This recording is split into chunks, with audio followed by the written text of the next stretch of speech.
강원도의 작은 산골 마을, 동화리. 겨울밤의 한기가 매서운 이곳은 한동안 쌓인 눈으로 온 마을이 하얗게 덮여 있었다. 바람은 마치 칼처럼 날카롭게 집집마다의 틈새를 비집고 들어왔고, 저 멀리에서 들리는 강풍의 휘몰아치는 소리는 고요한 밤을 더욱 을씨년스럽게 만들었다. 마을 한가운데 낡고 허름한 한옥 한 채가 다른 집들 사이에서 쓸쓸히 서 있었다. 이 집의 주인 한준수, 68세는 몇 년째 홀로 살아가고 있었다. 노인이 된 그는 얼굴에 세월의 흔적을 깊게 새겼고, 희끗희끗한 머리와 구부러진 어깨는 세월의 무게를 고스란히 드러냈다. 집안에는 겨우 불을 지피는 아궁이 하나와 오래된 등잔불 하나가 깜빡이며 빛을 내고 있었다. 불꽃이 흔들릴 때마다 벽에 드리워진 그림자들이 춤을 추는 듯했고, 이마저도 준수에게는 익숙한 풍경이었다. 그는 낡은 담요를 어깨에 두른 채 방 한구석에 앉아 두 손을 내밀어 불빛의 온기를 느끼고 있었다. 하지만 그 온기마저 마음속 깊은 외로움을 채워주지 못했다. 오늘도 이렇게 끝나는구나. 준수는 속삭이듯 혼잣말을 했다. 벽 한쪽에 걸린 낡은 사진틀이 그의 시선을 끌었다. 사진 속에는 젊은 준수와 그의 아내, 그리고 어린 아들이 웃으며 서 있었다. 사진을 볼 때마다 그는 깊은 한숨을 내쉬곤 했다.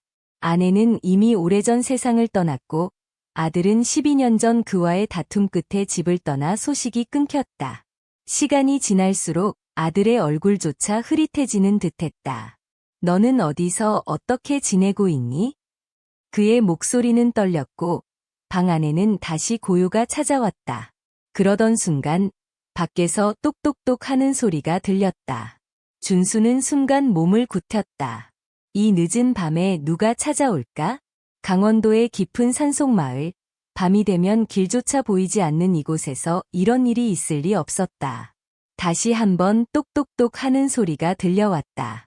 이번에는 조금 더 세게 들렸다. 준수는 조심스럽게 아궁이 옆에 놓아둔 낡은 나무 지팡이를 집어들고 문 쪽으로 발걸음을 옮겼다. 누구여? 이 시간에 무슨 일이여? 그는 떨리는 목소리로 문 밖을 향해 외쳤다. 하지만 대답은 없었다. 대신 바람 소리만 더욱 크게 들려올 뿐이었다. 그는 문고리를 잡았다가 다시 놓았다. 혹시 도둑인가? 그는 최근 마을에서 일어난 소소한 도난 사건들을 떠올렸다. 그러나 세 번째로 똑똑똑 소리가 들렸을 때 그는 결국 문을 열었다. 문이 삐걱거리며 열리자 차가운 바람이 얼굴을 스쳤고 그와 동시에 눈앞에 낯선 소녀의 모습이 나타났다. 도와주세요. 소녀는 야른 패딩의 눈과 얼음이 덕지덕지 붙은 상태로 서 있었다. 그녀의 손은 떨리고 있었고 얼굴은 창백하게 질려 있었다. 한눈에 봐도 그녀는 매우 지쳐 보였다. 준수는 놀란 표정으로 소녀를 바라봤다. 여기서 뭐 하는 거요? 이런 추운 날 밤에. 소녀는 떨리는 목소리로 말했다. 길을 잃었어요. 하룻밤만 여기서 머물게 해주세요. 준수는 순간 말문이 막혔다. 소녀의 눈에는 간절함이 서려 있었지만 그의 마음속에는 여전히 의심이 자리 잡고 있었다. 하지만 그녀의 모습이 너무나도 초라하고 가엾어 보여 그는 결국 담요를 하나 건네며 말했다. 들어오세요. 하지만 내일 아침이 되면 떠나야 해요. 소녀는 고개를 끄덕이며 작은 목소리로 대답했다. 감사합니다. 정말 감사합니다. 그날 밤 집안에는 두 사람의 존재감이 있었지만 준수의 마음에는 여전히 무언가 불편한 감정이 남아 있었다.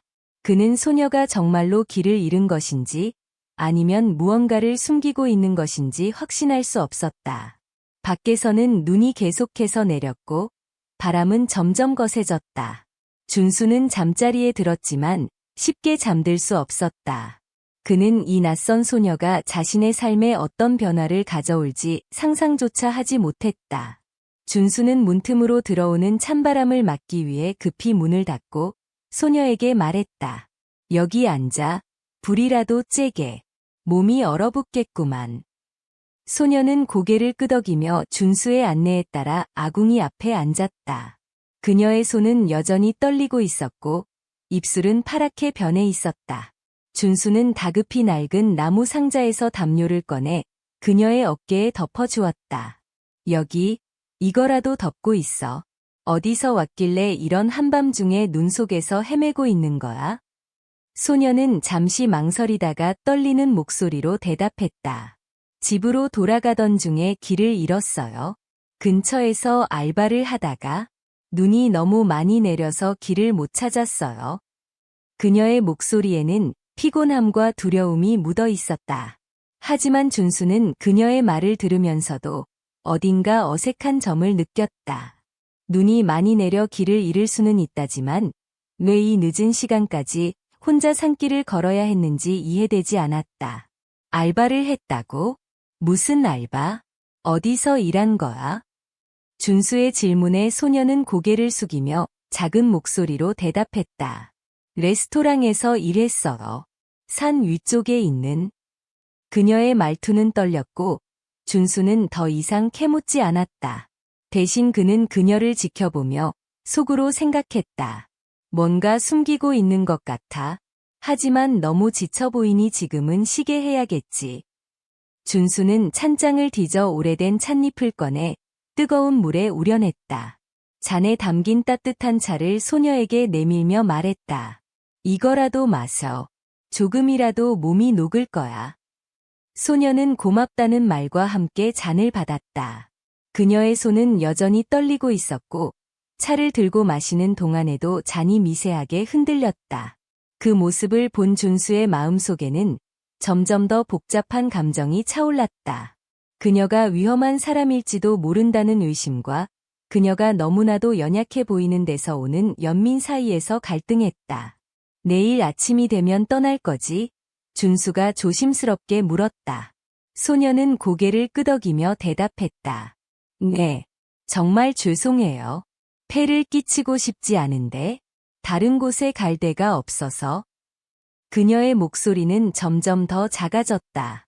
그녀의 말이 진심인지 아닌지 알 수 없었지만 준수는 더 이상 묻지 않기로 했다.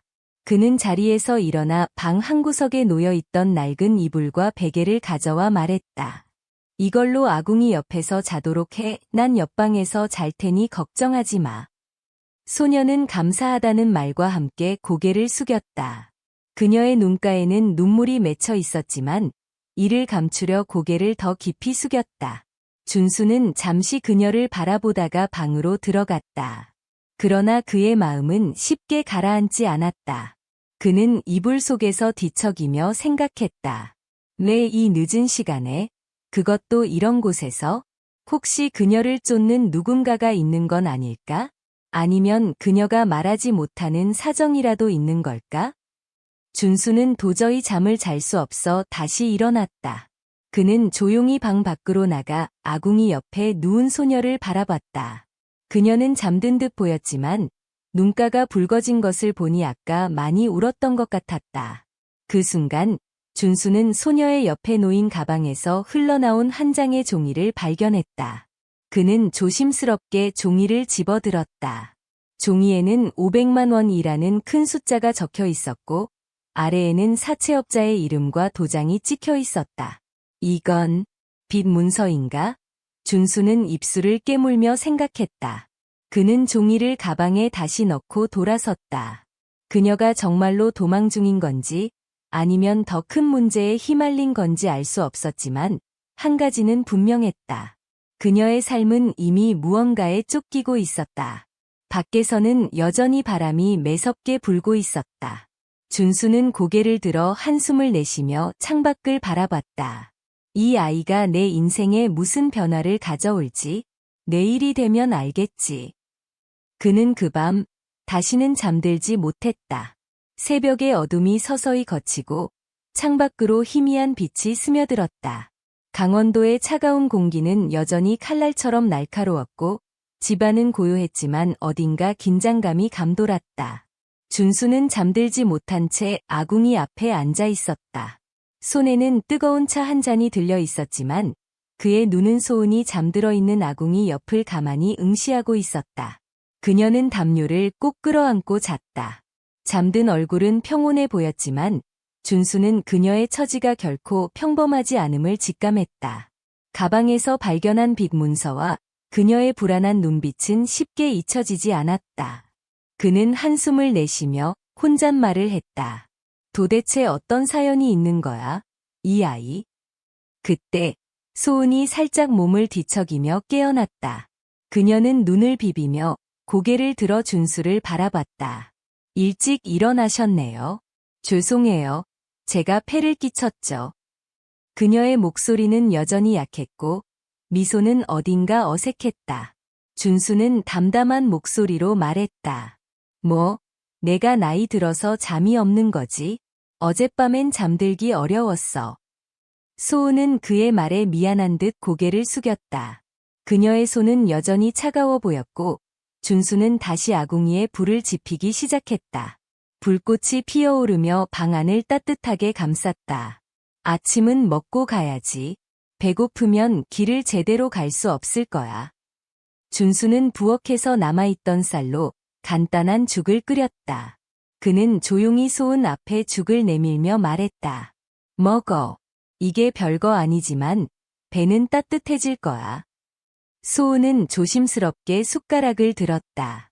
그녀는 한 숟가락을 입에 넣고 잠시 멈췄다.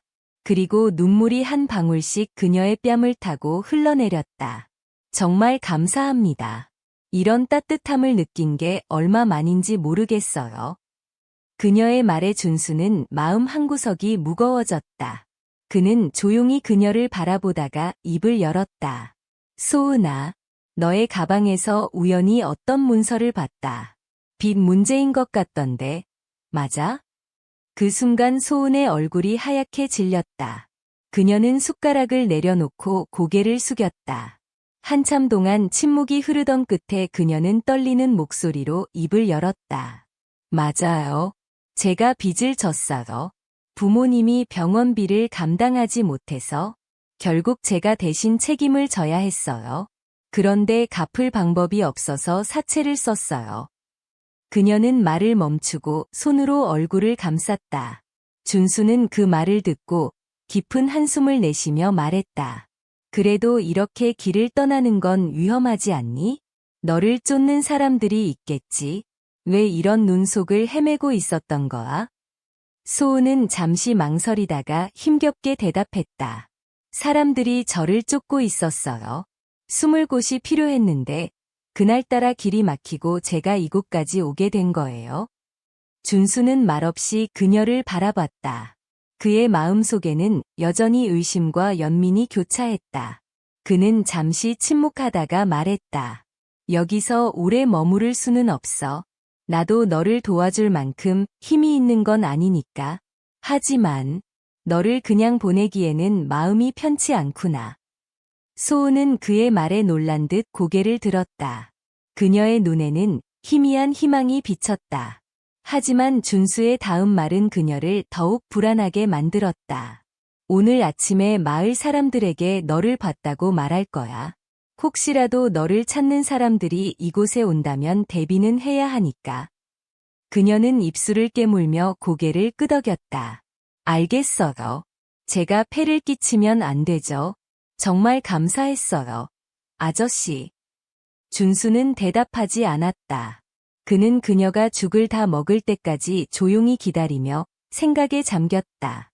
그녀를 도와주고 싶은 마음은 컸지만 자신도 그 이상을 할 수 없는 처지였다. 아침이 밝아오며 집 밖에서는 마을의 소리가 들리기 시작했다. 준수는 마지막으로 소은을 바라보며 말했다. 길이 미끄러우니 조심히 내려가. 그리고 어디로 가든지 내가 무사하길 바란다. 소은은 마지막으로 깊이 고개를 숙이며 인사했다. 정말 감사합니다.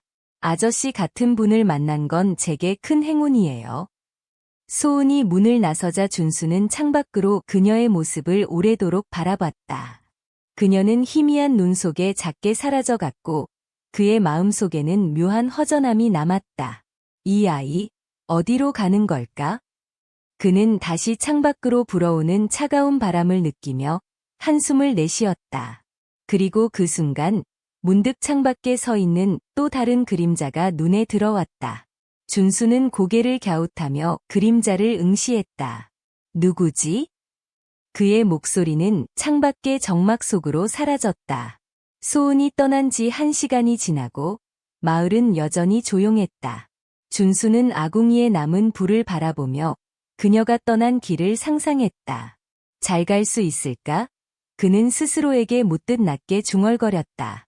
하지만 마음 한편에는 여전히 불안감이 자리 잡고 있었다. 그녀의 떠난 모습이 그의 머릿속에서 쉽게 지워지지 않았다. 그때 밖에서 다시 작은 소리가 들렸다. 바람이 아니라 발소리 같았다. 준수는 순간적으로 긴장했다. 그는 창가로 다가가 조심스럽게 밖을 내다보았다. 먼 발치에 어떤 그림자가 보였다. 그 그림자는 움직임이 빠르지 않았지만 확실히 누군가가 집 주변을 서성이는 것 같았다. 설마 소은을 쫓아온 건가? 그는 가슴이 철렁 내려앉았다. 서둘러 나무 지팡이를 손에 쥔 준수는 문 앞에 섰다. 문을 열기 전에 그는 조심스럽게 물었다. 누구더? 여긴 왜 온 겁니까? 밖에서는 대답이 없었다. 대신 발소리가 더 가까워지더니 멈췄다. 준수는 잠시 망설이다가 문을 조금 열고 밖을 내다봤다. 문틈으로 차가운 바람이 밀려 들어왔다. 그런데도 그는 눈을 가늘게 뜨고 그림자를 찾았다. 나오세요. 이 집에서 뭘 하고 있는 겁니까? 그 순간 담장 너머에서 한 남자가 모습을 드러냈다. 그는 검은 코트를 입고 있었고 손에 작은 가방을 들고 있었다. 그의 얼굴은 험상궂었지만 눈빛은 차갑고 계산적이었다. 준수는 그가 소은을 찾는 사람임을 본능적으로 알 수 있었다. 여기서 뭐 하는 겁니까? 준수가 다시 물었다. 남자는 짧게 웃으며 대답했다. 아무것도 아닙니다. 그냥 지나가던 길입니다. 그의 말은 분명 거짓이었다. 그는 집을 둘러보는 눈빛이 심상치 않았다. 준수는 가슴이 더 뛰기 시작했지만 겉으로는 최대한 평온한 표정을 유지하려 했다. 그럼 그냥 지나가세요. 여긴 볼 거 없습니다. 준수가 단호하게 말했다. 남자는 잠시 준수를 바라보다가 고개를 끄덕이며 뒤돌아섰다. 그러나 발걸음이 느렸고 그는 여전히 주변을 힐끔거리고 있었다. 준수는 문을 닫고 잠금 장치를 걸며 깊은 한숨을 내쉬었다. 이런 일이 벌어질 줄 알았다. 그는 속으로 말했다. 그날 오후 준수는 마을로 내려가며 소은이 떠난 방향을 따라갔다. 혹시라도 그녀에게 무슨 일이 생기지는 않았는지 확인하고 싶었다.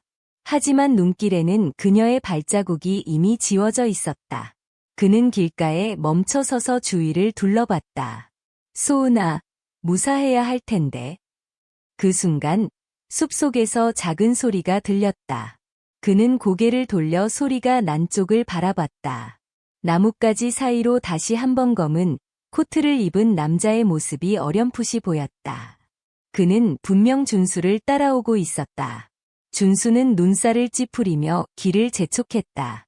마을의 작은 가게에 도착한 준수는 주인 할머니와 대화를 나누며 자연스럽게 소은의 이야기를 꺼냈다. 혹시 오늘 아침에 젊은 여자가 이쪽으로 지나가는 걸 본 적 있어요? 가게 주인은 고개를 갸웃하며 말했다. 아니요. 그런 사람은 못 봤어요. 그런데 이상한 남자가 아침 일찍 여기서 소란을 피웠다던데요. 소란을요? 준수는 놀란 표정으로 물었다. 네, 검은 코트를 입은 사람이었어요. 무언가를 찾는 것 같더라고요.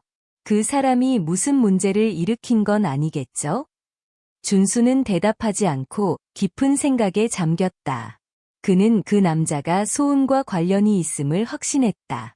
준수가 집으로 돌아오는 길, 그의 발길은 다시 숲 가장자리에 멈췄다.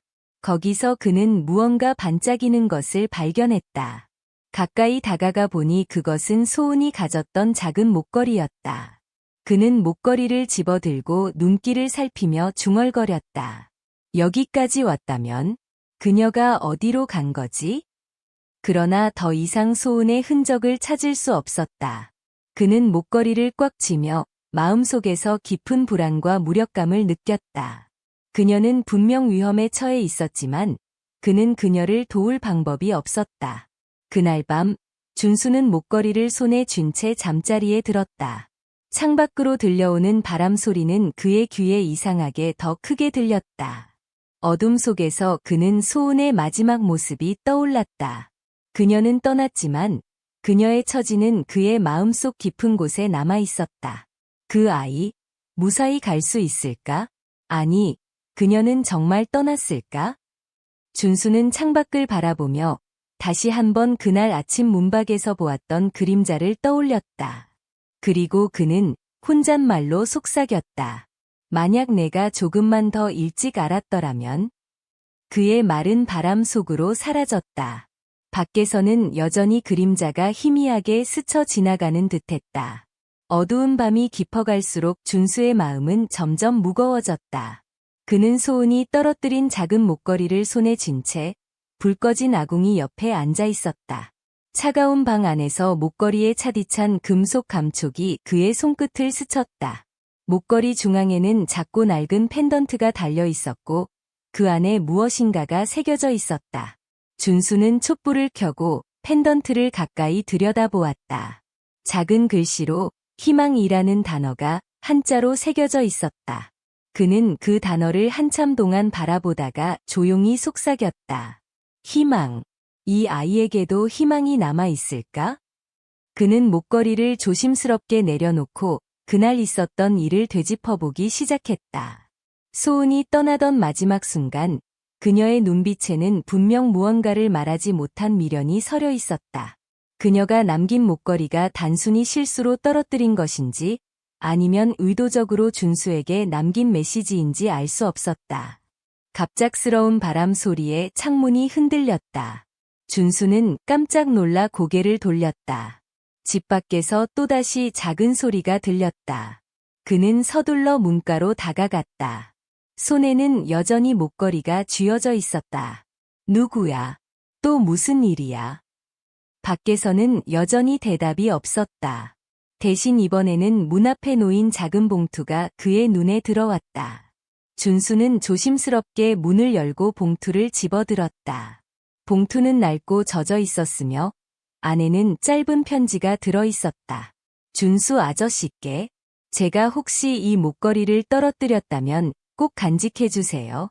이건 저에게 아주 중요한 약속의 증표예요. 하지만 더 이상 가지고 있을 수 없어요. 저를 기억해 주셨으면 합니다. 그리고 감사합니다. 편지의 마지막 줄은 잉크가 번져 읽을 수 없었지만 준수는 그 의미를 충분히 이해했다. 그녀는 목걸이를 의도적으로 남긴 것이 분명했다. 준수는 손으로 편지를 꼭 쥐며 마음 한구석이 텅 빈 듯한 기분을 느꼈다. 다음 날 아침 준수는 편지와 목걸이를 품에 넣고 마을로 내려갔다. 소은이 혹시라도 마을에 남아있지는 않을까 하는 희망 때문이었다. 그는 마을 사람들에게 그녀의 행방을 물었지만 아무도 그녀를 본 적이 없다고 했다. 아저씨, 그 젊은 여자는 정말 떠난 것 같아요. 산길을 따라 내려갔다면 이제는 이 근처에 없을 겁니다. 마을 사람들의 말에도 준수는 포기하지 않고 그녀가 지나갔을 만한 길들을 따라 걸었다. 하지만 눈길에 남은 발자국은 이미 녹아 사라졌고 그녀의 흔적을 찾을 수 없었다. 집으로 돌아온 준수는 목걸이를 손에 든 채 생각에 잠겼다.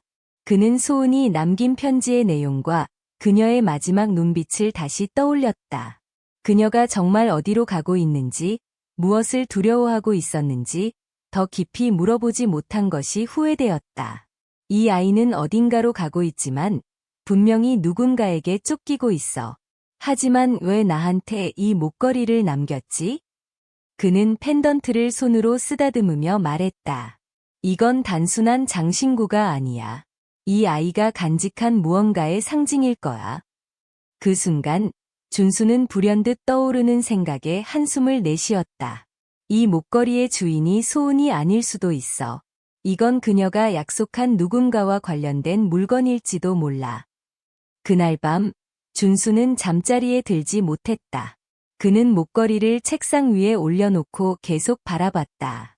바깥에서는 여전히 바람 소리가 들렸고 창문은 약간 열린 채 흔들리고 있었다. 혹시 이 목걸이를 찾으러 누군가가 돌아올지도 몰라? 아니면 소은이 다시 올 수도 있어. 그는 문가에 나무 지팡이를 세워두고 불 꺼진 방 안에서 오래도록 깨어 있었다.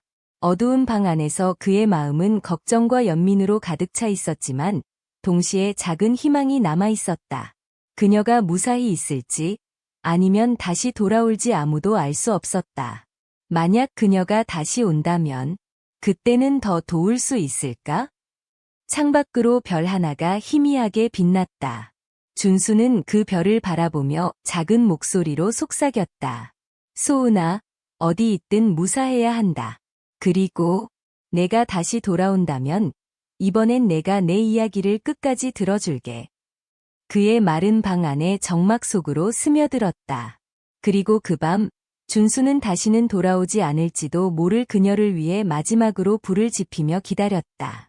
겨울의 밤은 길었다. 준수는 여전히 아궁이 옆에 앉아 있었다. 손에는 소은이 남긴 목걸이가 들려 있었고 그의 마음속에는 복잡한 감정들이 소용돌이쳤다. 그녀가 남긴 짧은 편지와 목걸이는 무언가 더 깊은 이야기를 담고 있는 듯했다. 하지만 그녀의 진심을 알 방법은 없었다. 밖에서는 여전히 바람 소리가 강하게 울렸다. 나뭇가지가 창문을 두드리는 소리와 함께 이번에는 또 다른 발걸음 소리가 들렸다. 준수는 순간 몸을 굳혔다. 그는 문가를 바라보며 다시 한번 들려오는 소리를 확인했다. 누구여? 이 시간에 또 무슨 일이여? 그의 목소리는 단호했지만 내심 두려움이 섞여 있었다.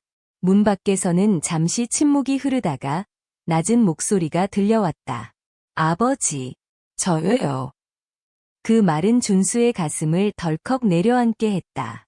그는 문 앞에서 멈칫하며 목소리의 주인을 떠올렸다.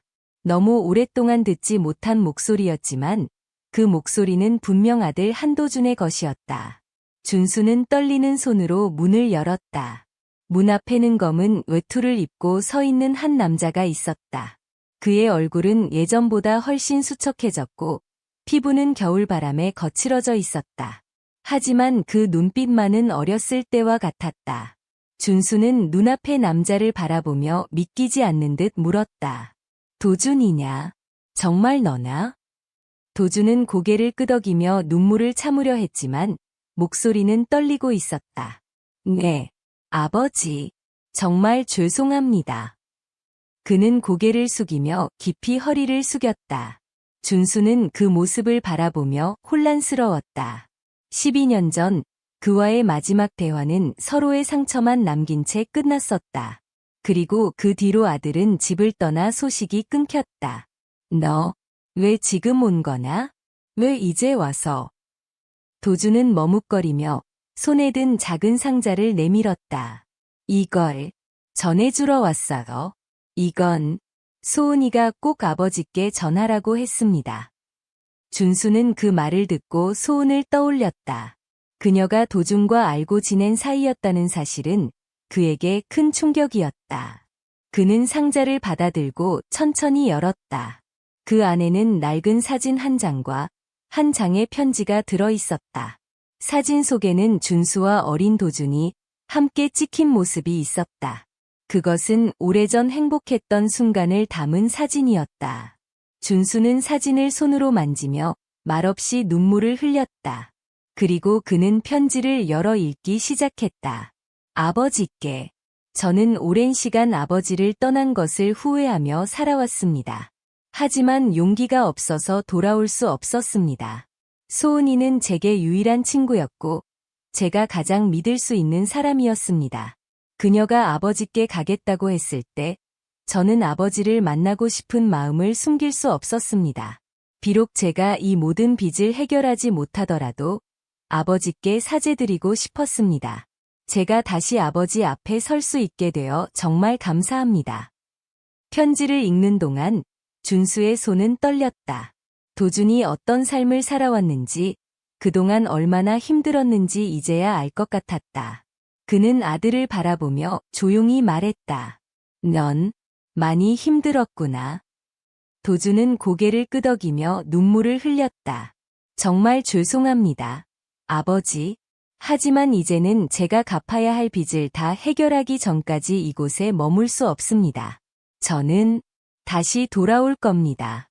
아버지가 기다려주신다면요? 준수는 그의 말을 듣고 한참 동안 침묵했다. 그리고 조용히 아들의 손을 잡았다. 도준아, 빚이 어떻고 다 필요 없다. 너만 무사히 살아있다면 난 그걸로 충분하다. 하지만 내가 떠나야 한다면 내가 기다릴게. 어디에서든 내가 돌아올 때까지. 그의 목소리는 떨렸지만 단호했다.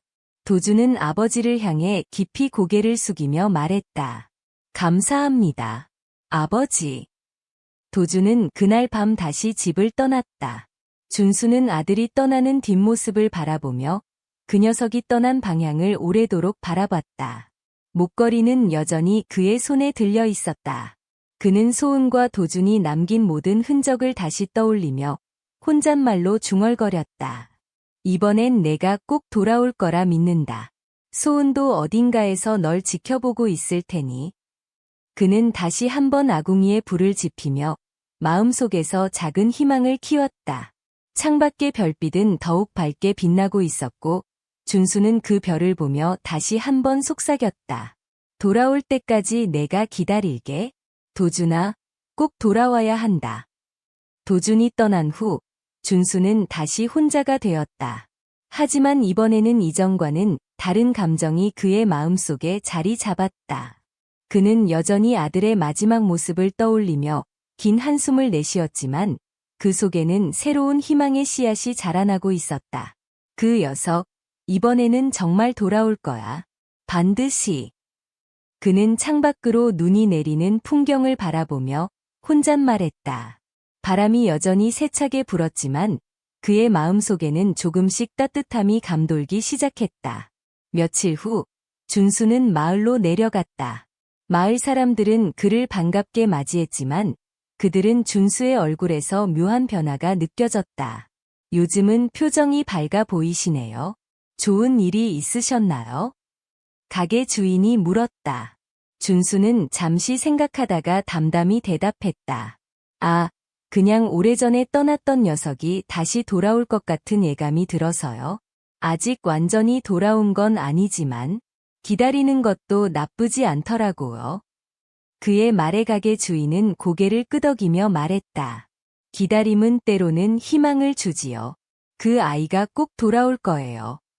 그날 준수는 가게에서 작은 도구 상자를 샀다. 집에 돌아온 그는 오래된 나무를 가져와 무엇인가를 만들기 시작했다. 그것은 오래전에 아들과 함께 만들던 작은 목공 작품을 떠올리게 했다. 준수는 집 안팎을 정리하기 시작했다. 그는 오랫동안 방치된 방 하나를 깨끗이 청소하며 말했다. 이 방은 도준이가 돌아오면 쓸 수 있게 해줘야겠지. 예전처럼 지저분하게 놔두면 안 되니까. 그는 먼지를 털고 창문을 닦았다. 방 안에는 따뜻한 햇빛이 들어왔고 오랜만에 집안이 생기를 띠는 듯했다. 그리고 그는 소은이 남기고 간 목걸이를 방 안 한쪽에 두었다. 그것은 소은의 존재를 상징하는 동시에 도준과 다시 연결될 수 있는 희망의 끈처럼 느껴졌다. 소은아, 내가 한 약속을 지켰으니 나도 내 약속을 지킬게. 도준이 돌아오면 내 이야기를 꼭 전할 거야. 어느 날 마을로 내려간 준수는 우체국에서 한 통의 편지를 받았다. 편지 봉투에는 낯선 주소가 적혀 있었지만 그 글씨는 도준의 것이 분명했다. 준수는 떨리는 손으로 봉투를 열었다. 그 안에는 짧은 편지가 들어 있었다. 아버지께 잘 계신가요? 저는 여전히 빚을 갚기 위해 노력하고 있습니다. 아직 완전히 끝내지 못했지만 조금씩 나아지고 있어요. 아버지가 기다려주신다는 사실만으로도 제게는 큰 힘이 됩니다.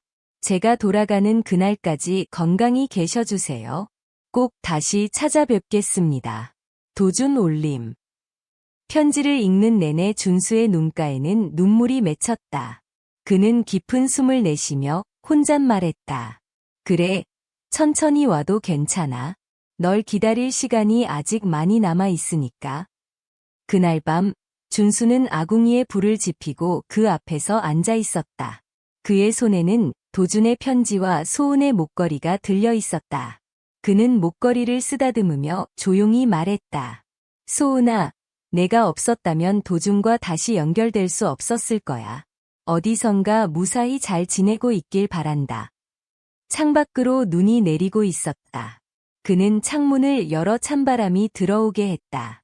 바람 속에서 어딘가로부터 희미한 발소리가 들리는 듯했다. 준수는 고개를 돌려 바람 소리에 귀를 기울였다.